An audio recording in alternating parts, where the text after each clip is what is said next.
Hi, everyone. Welcome to the 40th Annual Public Interest Environmental Law Conference. Thank you for coming to the youth-led petition for 100% renewable energy in Florida by 2050 panel. My name is Georgia, and I'm a 1L Health representative, and I will be moderating this panel today. Before we get started, I just have a few announcements. First of all, some tech information. Don't worry if you can't see yourself. This is a Zoom webinar, so all the attendees are automatically muted with videos off, so you'll only be able to see the panelists.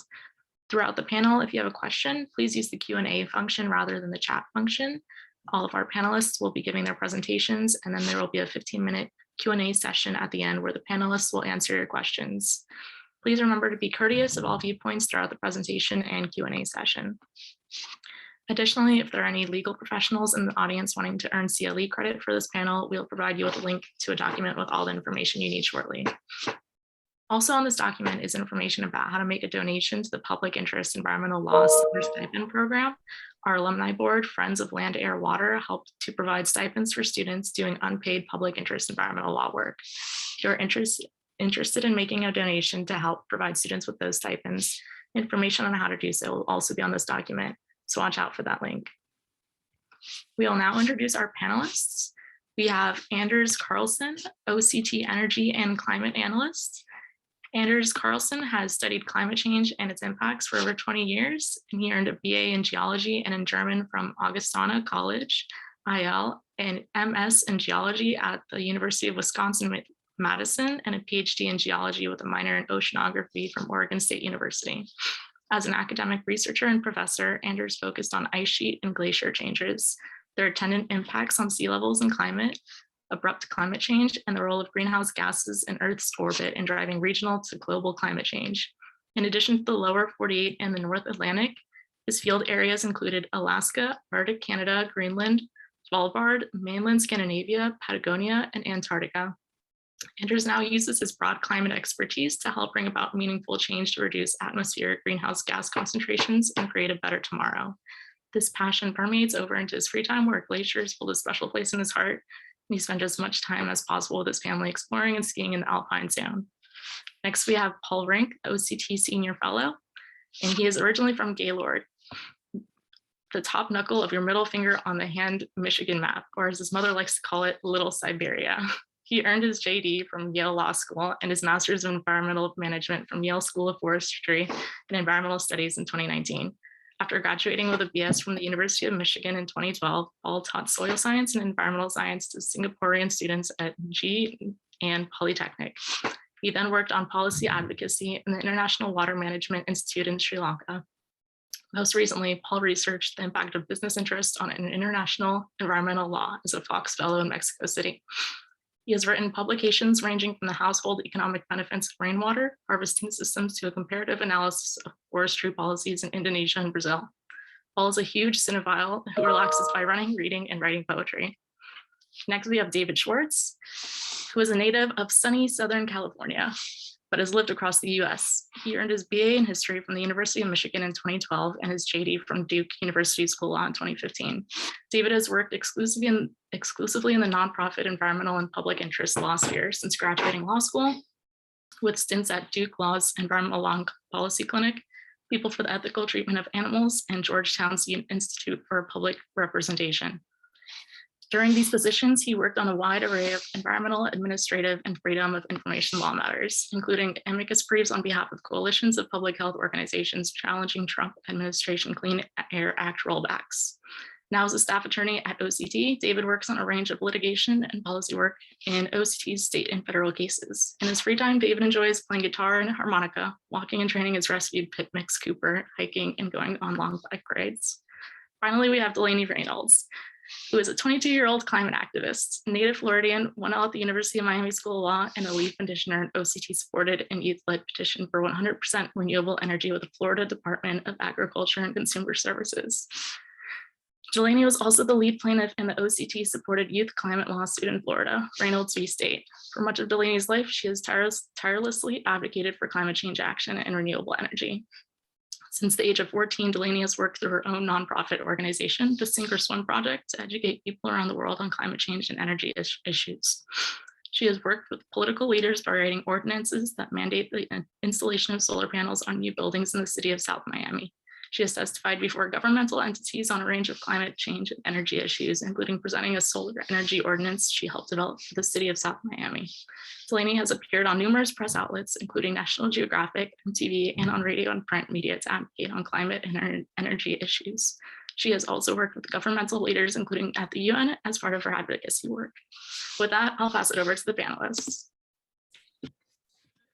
Thank you all. Just give me one moment while I share my screen and get the PowerPoint all set up.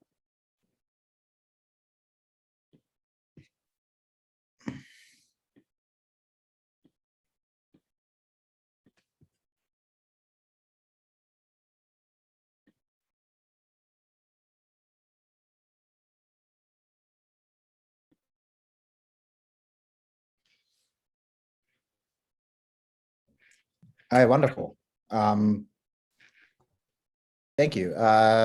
So Delaney, welcome everyone for the panel. I'll let Delaney start it off. Sure. Good afternoon, everyone. Thank you so much to Georgia and everyone at the University of Oregon Environmental Law Conference for having us here today. And thank you all who are in attendance for joining us. By way of introduction, as you heard, my name is Delaney Reynolds. I'm the founder and CEO of the Sink or Swim Project, an educational nonprofit dedicated to educating people about climate change and getting involved in political advocacy work. So as such, I've been involved with Our Children's Trust in many different forms since 2016. I was the lead plaintiff in the Reynolds v. State of Florida lawsuit, and I'm now a petitioner in our recent work that we will be talking about today. And as you heard, I'm also joined by David Schwartz, Paul Rink, and Anders Carlson.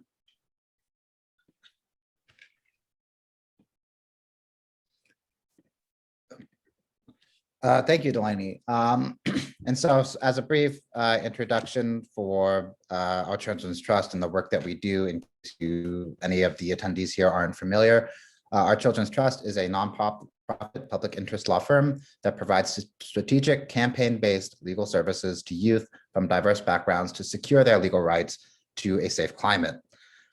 In furtherance of this mission, we advocate for the voices of youth and future generations in climate rights and strategic lawsuits brought against state governments and the federal government here in the United States. We advocate, as a part of this legal advocacy, we advocate only for science-based and legally enforceable systemic remedies in courts. And all of this is geared around protecting fundamental human rights.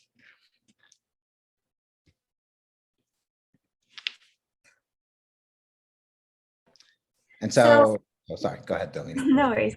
Today we'll be talking about a few different things. First, our previous and current work together in the state of Florida. Anders will review some of the underlying science and will address the technical feasibility of the actions that we are aiming to achieve. We'll also talk about the legal framework for our goals, our next steps, and then we'll have some time for questions at the end. So remember, please feel free to type any questions that you have in the Q&A function in Zoom as we go or towards the end, and we will answer as many as we can later on. So as I mentioned, I was the lead plaintiff in the Reynolds versus the state of Florida climate lawsuit, where we sued the state of Florida, its governor, the commissioner of agriculture, and the rest of the cabinet for not upholding duties that were outlined in the Florida Constitution and public trust doctrine that declare that they must protect our public trust resources, our land, our water, our environment, and our atmosphere, our air. So by pumping massive amounts of carbon dioxide, from the use of burning fossil fuels into the atmosphere, they haven't been doing that. So 7 of my friends and I sued our government here in Florida, asking the court to demand that they make plans and rules that will eliminate and cut back our carbon emissions. Unfortunately, on appeal, the case was dismissed, but now we're on to a new project that we'll talk about in a few minutes. But before we do, I wanted to share that the reason why we took such aggressive action. And that is because here in the state of Florida, we are quite literally watching our environment, our such fragile environment, go extinct. Not only are we watching our state slowly sink underwater, but scientists predict that South Florida alone could see 6 to 10 feet of sea level rise in the decades to come. I've seen the flooding worsen firsthand over my short 22 years on this planet living in South Florida. And because there's so much political inaction here, because we have so much climate denial at the state level here in Florida, we have to act quickly and aggressively in order to get our state leaders to listen to us and protect our futures. My generation, the one below me, the generations to come, they need to protect us over the polluting fossil fuel industry. So that is why we took that action. And that is why we've continued to work with Our Children's Trust and work on the petition, which you will hear about today. Thank you, Delaney, and some additional context for the attendees here. So following Reynolds, there was a bit of a strategic shift in terms of focusing on more administrative agency action in the state of Florida. Aside from the role that the Department of Agriculture and Consumer Services plays in the Florida's electricity sector, another key agency in the state of Florida is the Florida Public Service Commission, and they have regulatory oversight over Florida's utilities system, so electric utilities, gas utilities, and things like that. Recently, Our Children's Trust, in support of youth commenters, submitted comments on the Public Service Commission's ongoing rulemaking to update its energy efficiency goals. So this is a kind of another area that Our Children's Trust is looking into as we expand our work in the state of Florida. But all of this work that we've identified, Reynolds and the administrative work, fundamentally relies on upholding and advocating for the best available science. The best available science indicates that global carbon dioxide concentrations must be reduced to 350 parts per million by 2100 in order to avoid the most severe impacts of climate change and to return the planet to the stable climate conditions that existed during the past 10,000 years in which modern human civilization as we know it was flourishing. This is a very important concept that OCT likes to hammer in everything that we do, because the politically accepted targets of the Paris Agreement of 1.5 or even 2 degrees centigrade are not in accordance with the best available science. They are not levels that equate to safe warming of the climate system. The impacts that we're already seeing currently at warmings of around 1.1 to 1.2 degrees centigrade, you can see the impacts that are happening, especially here in the Pacific Northwest and across the globe. So one can only imagine the sorts of impacts that would happen at 1.5 to and even greater than 2 degrees centigrade. So Our Children's Trust always makes sure to advocate based on this 350 parts per million standard and when we fashion our remedies in court. Okay, what are those impacts? And excuse me, sorry. What are those impacts and how are they, what are they doing to Florida? So this is a figure here from a study came out 2 years ago.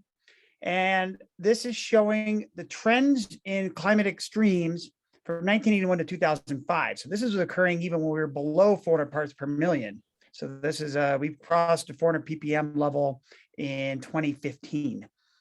And so this is, trends that are occurring even before we've gone to the craziness of the last 5-6 years.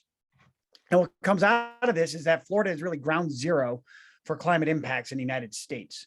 The upper left-hand corner is showing you extreme warm nights and a trend in those, and Florida's leading the nation, or the black dots show you statistically significant trends. So these are real trends and not just, they're trends above the noise. And Florida's leading the nation in increasing warm nights. And cold nights are decreasing. There's also growing drought there and growing moist conditions. So both extremely dry and extremely wet, and intense wet events are increasing the greatest in Florida as well, down the bottom left. You combine all those together in a climate extremes index that's showing the bottom right, and you'll see that Florida is the most extreme place in the lower 48. And so it is leading the nation in terms of what climate is doing and causing negative impacts on the people that live there and life and the ecosystems of Florida as well. Now, what is going to come in the future, though, beyond this is only up to 2005, there'll be increased mortality. Heat waves kill people. Rising sea levels displace people.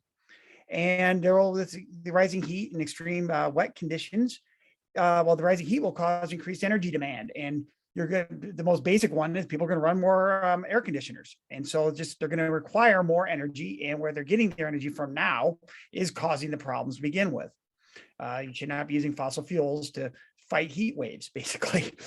There will be a loss of outdoor labor. So there'll be economic impact. People just can't work as long when it's really wet out or really hot out. And that'll lead towards less income and lower GDP, gross domestic product. And lastly, Florida, in the last 5-10 million years, all of Florida has been under sea level. It is a state made on marine rocks from the last deposited in the last 5-10 million years, when ice sheets were smaller and not even in existence. So sea levels were higher. So Florida exists from warm periods in the past. And as we warm up again, sea level will rise and Florida will be drowned. And so they will be facing coastal loss and loss of land as well. So it's all bad for the future, and it's already bad now. All right, next slide, please. There we go. Okay, so what's driving this? Well, global warming is a global problem, but Florida has its role in driving this this occurrence. And so on the left-hand side is a figure from of the total emissions of carbon dioxide in million metric tons from 1980 to 2020 from the state of Florida in terms of the energy production. So this would be not including emissions from the making of cement or steel. So it's a majority of the CO2 emissions, but not all of them. And since the early 80s up to the early 2000s, Florida was emitting more and more carbon dioxide each year at about 4.8 million more metric tons every year. And then in the mid-aughts up till 2009, CO2 emissions dropped and reversed again after 2009. And it's been rising. Emissions have been rising at about 1.2 million more metric tons of CO2 per year. On the right-hand side is showing then where this CO2 is being emitted. And so this is a two-part graph here, and it's been broken down on the left-hand side, showing you absolute emissions from the transportation, electrical sector, industry, and then residential and commercial sectors. And then on the right-hand side is showing that as a percent of total emissions. You'll see the two big kahunas are electricity and transportation. And we are going to focus on electricity today. So the amount of CO2, trying to reduce the CO2 emissions and greenhouse gas emissions from the electrical sector of Florida, which was its largest emission sector. And then only in the around 2014-15, did the transportation eclipse it. But they're both close, and it easily could have changed here with the COVID pandemic coming along. So next slide. So we gotta hit that again. Go back. There we go. Okay. So what is coming into the future? So where is Florida generating its electricity? And the left is, these are both figures from the state of Florida, not made by us. And the left is showing you the sources of energy or electricity here, gigawatt loads, the load of energy produced and where it's coming from. And the light green is the real problem for Florida. That's the natural gas contribution to electricity generation. And you can see that increasing over the last decade, Florida has been increasing its natural gas, its electricity source from natural gas up to where it's almost, in 2020, it was almost 3/4 of its electricity was generated from natural gas. The little orange slices there up through 2020 are solar, and so renewable energy, and that has been increasing slightly. And now the other side here from 2021 to 2030 is showing you the state of Florida's projections of where it will be getting its electricity in the future. And up through 2030, it's roughly about 2/3 of electricity still going to be coming from natural gas. Though solar is expanding. Now, if you look at the right-hand side, this is showing you 2021 versus 2030. And while the absolute amount of electricity generated is increased, the fraction coming from natural gas stays the same over this whole decade. So the reliance on gas is a constant. And I said that renewables, particularly solar, is increasing, going from 5 to 15%. That's really at the expense of coal and a little bit of nuclear and a little other sectors. It's not impacting their use of actual natural gas. And so Florida, you could say, has an addiction to natural gas. So next slide. So what do we propose to do?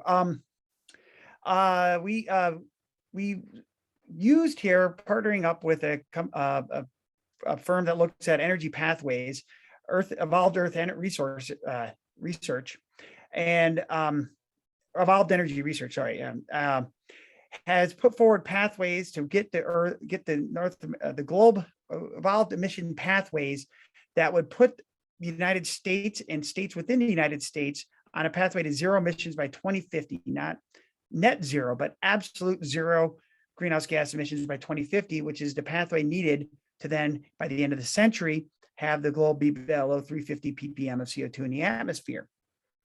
So the left-hand figure here is a dual graph again, showing you the total emissions for all the state of Florida from its energy sector, not just electricity, on a business as usual. So what their pathway they are going along for reference up through 2050. And then on the right-hand side of that left figure is showing you then the pathway we chosen from the multiple pathways put forward by EER. We petitioned for the 100% renewable pathway. So the one with the least amount of emissions and the least reliance on other energy sources such as nuclear or using, say, natural gas, but with carbon capture. So you're still actually emitting CO2, but having to capture it. And this is just for the electrical sector. So you want to focus in on the light blue shading there, where on the left, electrical sector is emitting more or less the same amount of CO2 by 2050 that it was in 2020, just a bit less. Whereas what we proposed, it is going down to zero by 2050. And what will this cost? The right-hand side is showing you then this cost of this transition pathway, of these different pathways forward, relative to the historical cost of the energy system in Florida. And that's the black line. So from 1980 through 2017, I think we have the data for 2018, it's showing you the black line is showing the percent of the gross domestic product being spent on electricity. So what percentage of this is being used for generating energy, not electricity. And while it's declined a lot since 1980, the long-term average over the last 2 decades is about 7% of GDP has been spent on energy. Going forward now, the reference case to business as usual has about 5% of GDP. And the renewable pathway we proposed is a little bit more expensive, but it's still less than the historical average, and it still costs less than anything Florida has seen over the last 40 years. And so it's actually cheaper to go 100% renewables than to keep it as it has been. And this cost does not include the added benefits of addressing greenhouse gas emissions and the attendant climate change. So there's not included in this is the factors where we don't have people getting sick. We are not losing lives from heat waves. We are not having to rebuild communities over and over again as the sea levels rise. And people are able to drive electric cars, which just don't cost as much money to maintain as gas-powered cars. And so this doesn't include all the added benefits, which would make the 100% renewables case cheaper than the reference case if a full economic budget was done. So I think next slide. Ooh, we got to go back one. There we go. Okay, so, and then why does this need to be done? Well, because Florida has these projections. And so the left-hand side is showing you the historical sources of electricity for Florida, with natural gas increasing, the red blob there going up through 2020, ever growing. And then the little blue one is showing you what renewables is of the total electricity generated. And then that from 2021 through 2030 is showing you the projections that Florida has. And you'll see that renewables are increasing in terms of the total generated power. And natural gas is also increasing, and that's mainly at the expense of coal and nuclear and some other small contributing sources of electricity. You project these to the future based on what Florida's plans are. And in 2140, so 5 generations from now, the electricity being generated by renewable energy sources will equal that of natural gas. So Florida does have a plan for parity between renewable non-greenhouse gas emission sources and natural gas electricity, but it's 5 generations out. So Florida can do better, and that's where we come to our proposed new electrical plan. Thank you. So as Andres just laid out, it's both technically feasible and economically beneficial for Florida to incorporate a rapid increase in renewable energy into its electricity sector. So the question becomes, why isn't Florida already doing that? Well, the answer is things become much more tricky when you look at the political aspects of Florida. So as many of you may be aware, most of the governmental agencies and the legislature in Florida are run by Republicans who happen to be close friends with the fossil fuel industry. And so just as an example, recently the legislature passed a law that prohibits municipalities from forbidding dirty fossil fuel energy from being used to provide electricity within their city limits, which is actually a little ironic given that a typical platform of the Republican and conservative ideologies is to not have governmental overreach. And this would be a clear example of governmental overreach by the state government. But that's just an aside. But also just today, actually, the House of Representatives in the state of Florida just passed a bill that would restrict net metering capabilities within Florida, which basically means that individuals who have private homes that would like to incorporate solar panels into their private units will have less economic incentive and benefits in doing so. And this could throw a huge wrench into the solar energy industry within Florida. So the politics can be quite complicated, but luckily we actually have a lot of really helpful legal provisions that can work against that political landscape. So although the current legislature is doing everything it can to try to prevent renewable energy promotion within the state, historically the legislature has expressed a clear intent to promote renewable energy within Florida. As you can see from the text that's provided on this slide, the statutes of Florida demonstrate that the legislature is really intending to address the potential of global climate change wherever possible, including by promoting the development of renewable energy and trying to dampen down the dependence of Florida on natural gas and other types of fossil fuels for the production of electricity. Next slide, please. Now, that intention is all well and good, but how to actually make that happen within the state of Florida is another question, because the Administrative Procedures Act, which dictates how agencies can produce rules, is very, very strict within Florida. In particular, it includes two requirements that must be met before an agency can promulgate a rule. The first is that a statute must explicitly provide the agency with authority to do the particular action the agency wants to do in its rulemaking procedures. And the second is a different statute must separately provide the authority to adopt rules pursuant to that particular mandate or authority. And so this actually brings us to a particular interesting aspect of the petition for rulemaking, which is that it was filed with the Florida Department of Agriculture and Consumer Services, which might on its face seem unusual. But because of some historical finagling within the Florida politics, the Office of Energy is actually housed within the Florida Department of Agriculture and Consumer Services. And so that department is actually in charge of energy policy within the state. And as such, and because of this intention from the legislature to promote renewable energy, we were actually able to find statutes specifically mandating the Florida Department of Agriculture and Consumer Services to promote the development and use of renewable energy resources by establishing specific goals for increasing that use. And in addition, the agency has been provided by the legislature with the authority to make rules pursuant to that aim.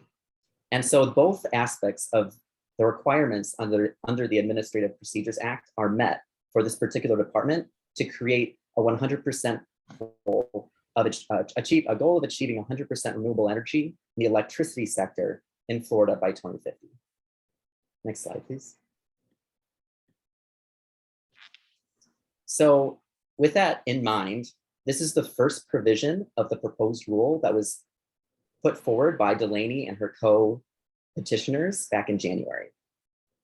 And this is a lot of text, but I wanted to draw your attention to just a few aspects of what's written on the slide. So first of all, if you look right before the colon in the first part of the sentence, it refers to achieving the following goals. So we actually chose the word goals specifically because it's tied explicitly within the statutory text related to the Florida Department of Agriculture and Consumer Services statutory authority. And so you wanted to be very careful to use the language that's actually provided in statute that gives the agency the authority to adopt these goals and strategies, so that any contestation that this is not something that's within the authority of the department is easily gone away with, because it's clear that the legislature has given it the authority to do exactly what we're asking it to do. And on that note, I'd like to draw your attention to the fact that the text also refers to the overall electricity use within the state of Florida, as opposed to overall energy use. Obviously, given our goals for approaching climate action, we would prefer to have a goal that establishes 100% renewable energy within the entire energy sector in Florida. However, because we're working within the statutory language relevant to the Florida Department of Agriculture and Consumer Services, that particular department only has authority over the electricity sector in Florida. And that's why the goal is aimed specifically at that sector within the overall energy sector. And then finally, I wanted to point your, oh, sorry. Thanks. I wanted to draw your attention to the percentages of renewable energy targeted by the particular dates. So 40% renewable energy by 2030, 63% by 2035, 82% by 2040, and 100% by 2050. So those aren't just arbitrary numbers, although they might seem to be on their face. They are actually determined by our partners at the Evolved Energy Research Consultancy Agency. And so they're explicitly tied to what has been determined to be technologically feasible and economically beneficial for the state of Florida. And there are other experts that we rely on as well that back up those particular targets and those particular dates. Next slide, please. So to save your eyes, we decided to not include all the other provisions from the proposed rule in these slides, but they are summarized here. And I just wanted to point your attention to a couple of things relevant to these other provisions. So notice that all of the action verbs specified in these bullet points: collecting energy data, preparing forecasts for energy, submitting comments, and making recommendations. All of those verbs are explicitly provided for in the statutory authority of the Department of Agriculture and Consumer Services. For the same reason that we decided to tie the goals language specifically to what the department is authorized to do by the legislature, every other provision, we were very careful to make sure that it could tie back to explicit statutory authority and also authority to adopt rules pursuant to those mandates by the legislature. So another thing I'd like to draw your attention to really quickly is that these verbs, collect, prepare, submit, they're all sort of related to the inner workings of the Department of Agriculture and Consumer Services. They're imposing requirements on the department itself, as opposed to imposing requirements external to the department on, for example, electric utilities or other entities within the state, or even other agencies. And the reason we try to focus our attention on imposing requirements within the agency is because of another particular aspect of the Administrative Procedures Act within Florida, which mandates that if the overall costs of a new rule are going to impose greater than $200,000 on anything within the state within the first year of enactment, then that rule has to go to the legislature for approval. And as we mentioned, the legislature in Florida is very friendly with the fossil fuel industry. We really don't want to have to present the rule to that legislature because we're afraid that they wouldn't approve it. And so by tying all of these requirements specifically to the agency itself, we are basically avoiding that requirement to estimate regulatory costs in front of the legislature.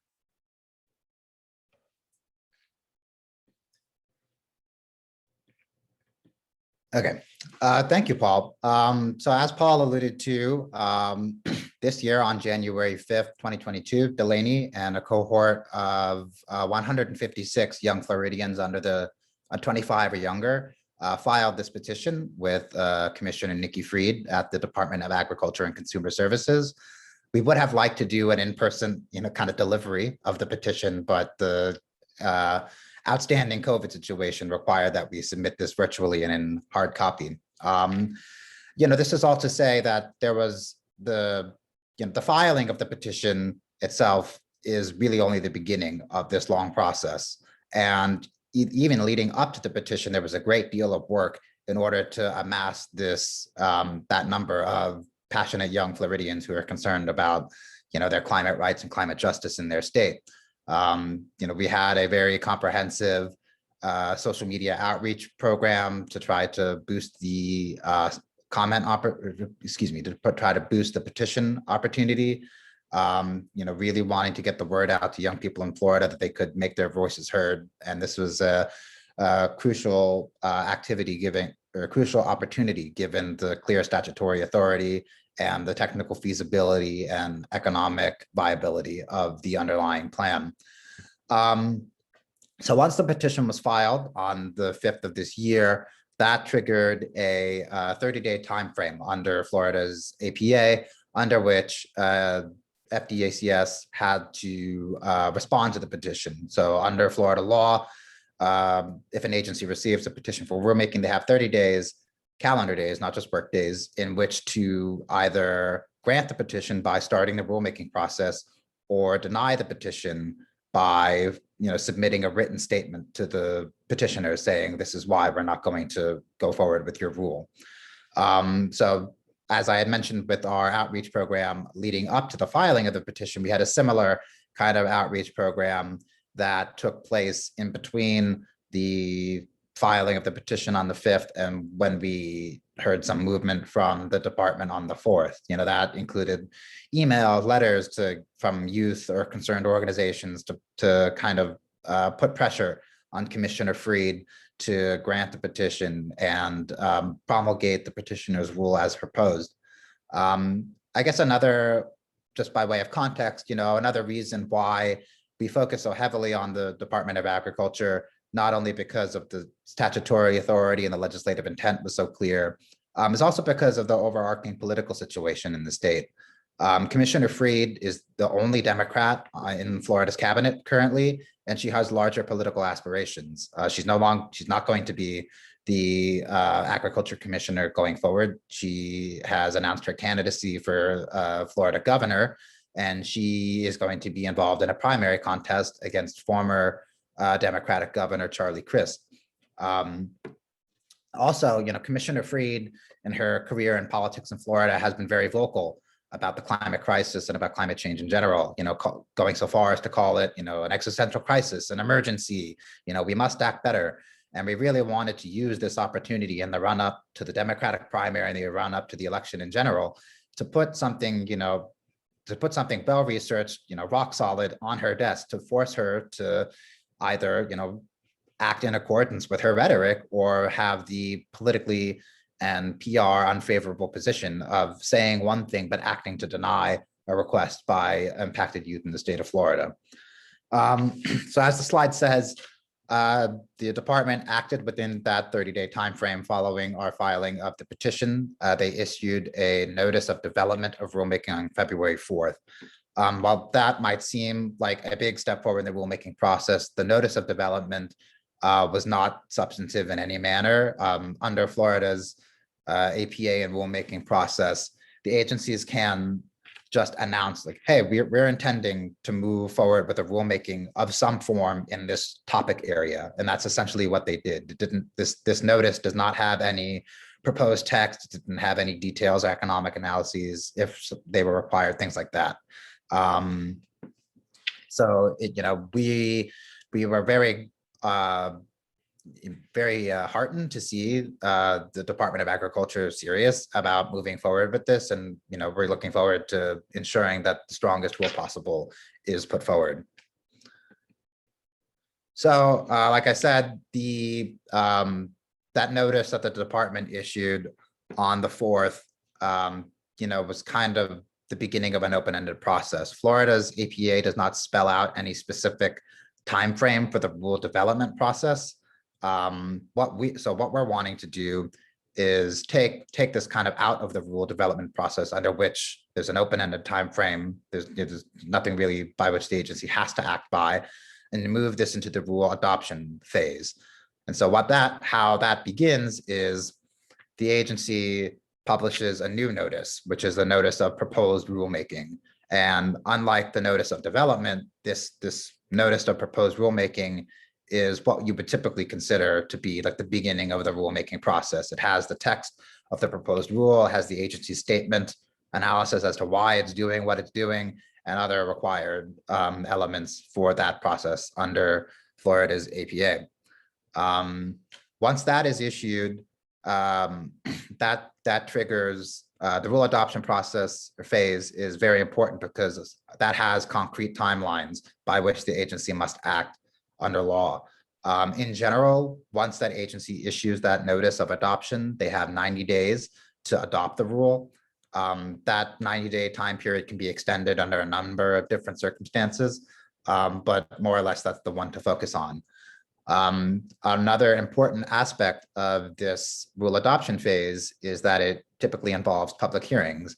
And importantly, once the agency issues that notice, any interested person in the state of Florida can request a public hearing to the agency within 21 days.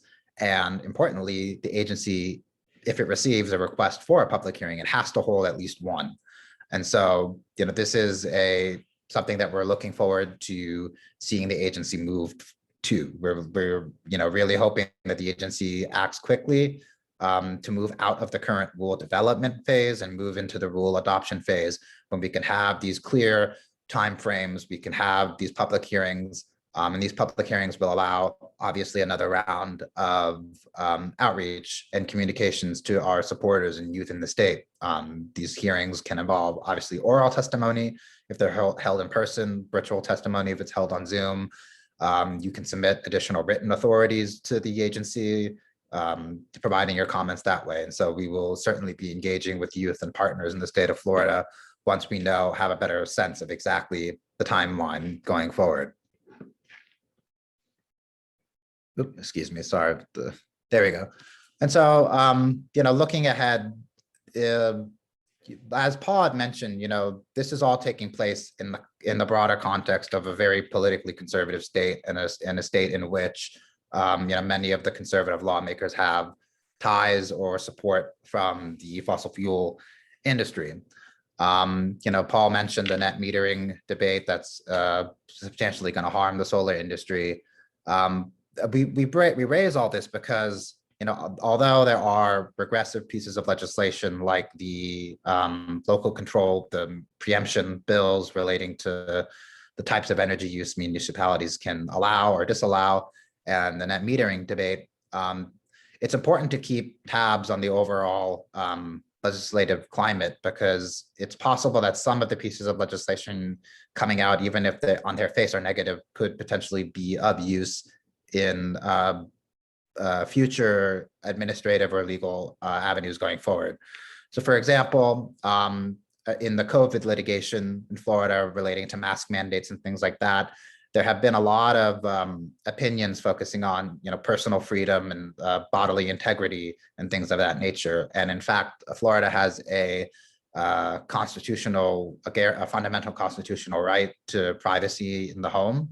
And so we've been exploring the district court opinions in Florida relating to personal freedom and the right to privacy in Florida's constitution as potential avenues in litigation concerning climate impacts, right? If you see storm surge and sea level rise impact your ability to live in your home, or if algae blooms in lakes and rivers in Florida are such that they require you to wear a mask in order to not breathe in the toxic gas that the algae is producing, that could rightfully be claimed to be a violation of bodily integrity, personal freedom, and things of that nature. So it's important to keep in mind the broader political context in which our rulemaking is taking.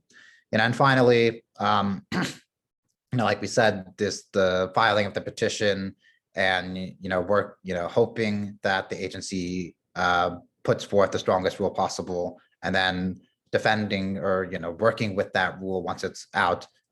There's a lot more to be done in the state of Florida. And so we're looking forward to working with Delaney, the rest of her, peers and advocates. And it's just a great group of people to work with, lots of passion down there. Thanks, David. I agree. So despite Florida's political challenges, like David said, we're extremely enthusiastic to work with Commissioner Freed and the Department of Agriculture on our proposed rule and making it a reality, because it's really the first real action that the state of Florida has taken to address climate change. So if you want to show your support, you can learn more about our petition or any of the other work that Our Children's Trust is doing by visiting ourchildrenstrust.org, or you can follow them on social media at youthvgov. So thank you again for joining us. And now we're going to field some questions from the Q&A function. So if you have any, be sure to type them into that. It's on the bottom of the Zoom screen. We have one so far. So I'm going to turn this over to either David or Paul. So curious if we are collaborating with activists or lawyers in other states to either support and build political pressure for the petition or to help begin similar petitions in other states. Sure, I can take the first aspect of this question, and Paul, you can chime in in case I miss anything.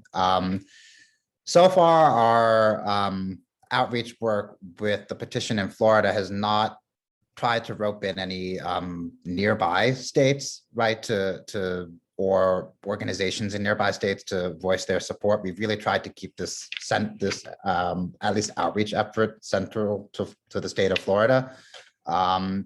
But that being said, Our Children's Trust in the past has engaged in rulemaking petitions before. I believe there was a rulemaking petition in the state of Alaska and the state of Oregon. We had one in the works in the state of North Carolina.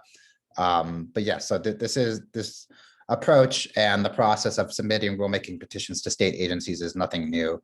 It's certainly an avenue of work that Our Children's Trust has used before and is increasingly looking to use as potential avenues to advance climate rights and climate justice.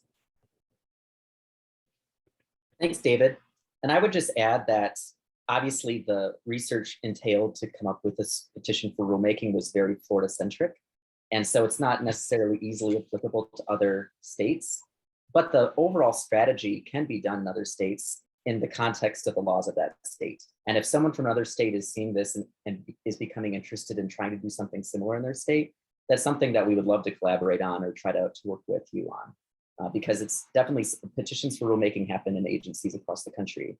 And depending on what is happening in your state, it might be easier even to do it in your state, given the current political atmosphere within Florida.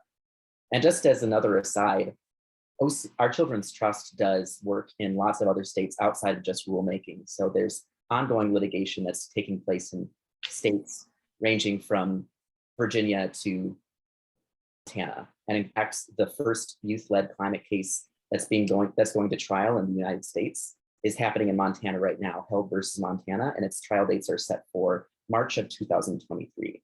So definitely, if you're interested in any of that, please follow the information that Delaney gave you about Our Children's Trust, and you can definitely learn more about those activities.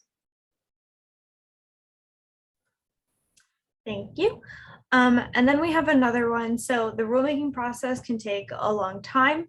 Don't know the specific time limits for Florida's version of the APA. Is there a concern that Florida will attempt to drag its feet to make the research moot? If so, do we have a plan around that? Sure, I can start off again, Paul, if that's okay. So yes, there are a number of opportunities in which the rulemaking process can be delayed, extended, or even quashed, both by the government and by outside interests. For example, I don't recall all of the specifics off the top of my head, but for example, Florida's APA allows for what are called substantially interested persons. This can be a corporation with financial interests, or someone like Delaney who has interests in protecting, her home and community and environment that she loves so dearly, right? So substantially interested persons, if they feel as though the rulemaking process is not going to adequately protect their interests, they could petition or request that the agency hold some sort of administrative hearings to determine the proper process to protect their interests. Then that becomes something else. The rulemaking is put on hold while those hearings are ongoing. In addition, like Paul had mentioned with the economic cost analysis, there are ways that outside parties could potentially challenge the agency's cost estimates or submit their own that could potentially tie things up. And the extent also, if the agencies hold public hearings on the rule, which we want them to do, that 90-day general timeframe that I had indicated is extended for a period of 45 days, I believe, after the end of the last public hearing. So yes, there's a number of things depending on what exactly happens if a fossil fuel related interest seeks to challenge the rule in some sort of administrative process. Yeah, so there are a number of processes that are available that could delay the rulemaking process, but we're prepared for them. Let's just say we're engaging in research, refining our arguments to defend against this. And this is also to say, like, we try to structure the rule from the beginning so as to minimize these possibilities. These sorts of off ramps from the rulemaking process can't be completely eliminated just by virtue of they exist in Florida law, but we're trying to mitigate them against them as best as possible. Well, right at the end there, David, you stole what I was going to say, in the sense that the petition itself was really framed to minimize the opportunities for putting up roadblocks for its ultimate promulgation. And so although they are a possibility, we have a lot of confidence that the way it's structured and the way it's written, it has limited the potential for those to come up in the first place or be successful if they do arise. And one last thing I would add is Commissioner Nikki Fried, who's the commissioner of the Florida Department of Agriculture and Consumer Services, as well as her staff, actually met with us and the petitioners themselves and us representing them in a Zoom meeting.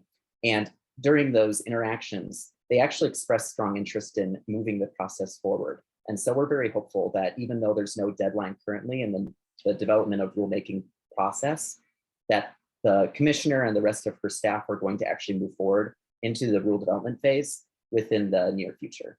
So stay tuned. We'll definitely keep you updated as to that. So we have another question from Keith. So he says, how much support and interest is there from Florida youth? So I guess I can take that one. So like David said, when we first filed the petition in January, we had 156 Florida youth 25 and younger sign on to the petition. And since then, youth have continued to sign on to it. We have hundreds of signatures at this point, well over 200. And so there's a lot of support, even on social media. I had a lot of friends post videos telling other kids to support the petition, sign the petition, share the petition. So it's been widely shared throughout Florida. I've also had a lot of other local organizations talk about it to their board members and to their different youth programs. So it's definitely getting some traction, especially the fact that Commissioner Fried agreed to start the rulemaking process.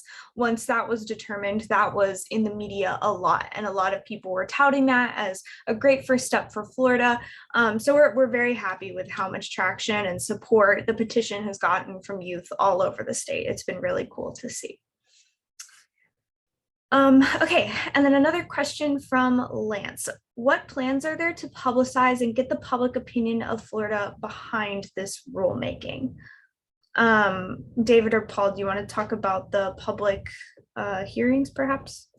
Yeah, sure. So yeah, I think, there are several outreach phases that have occurred throughout the petition process. And I think we're really waiting for this notice of proposed rulemaking before we begin a new kind of outreach campaign. Since the notice of development was something we had a little bit of communications about, announcing that the department was moving forward with the rulemaking process. But, like I said during the presentation, the notice of development was very vague, just said we're going to be doing some sort of rulemaking in this general area in some undetermined period of time.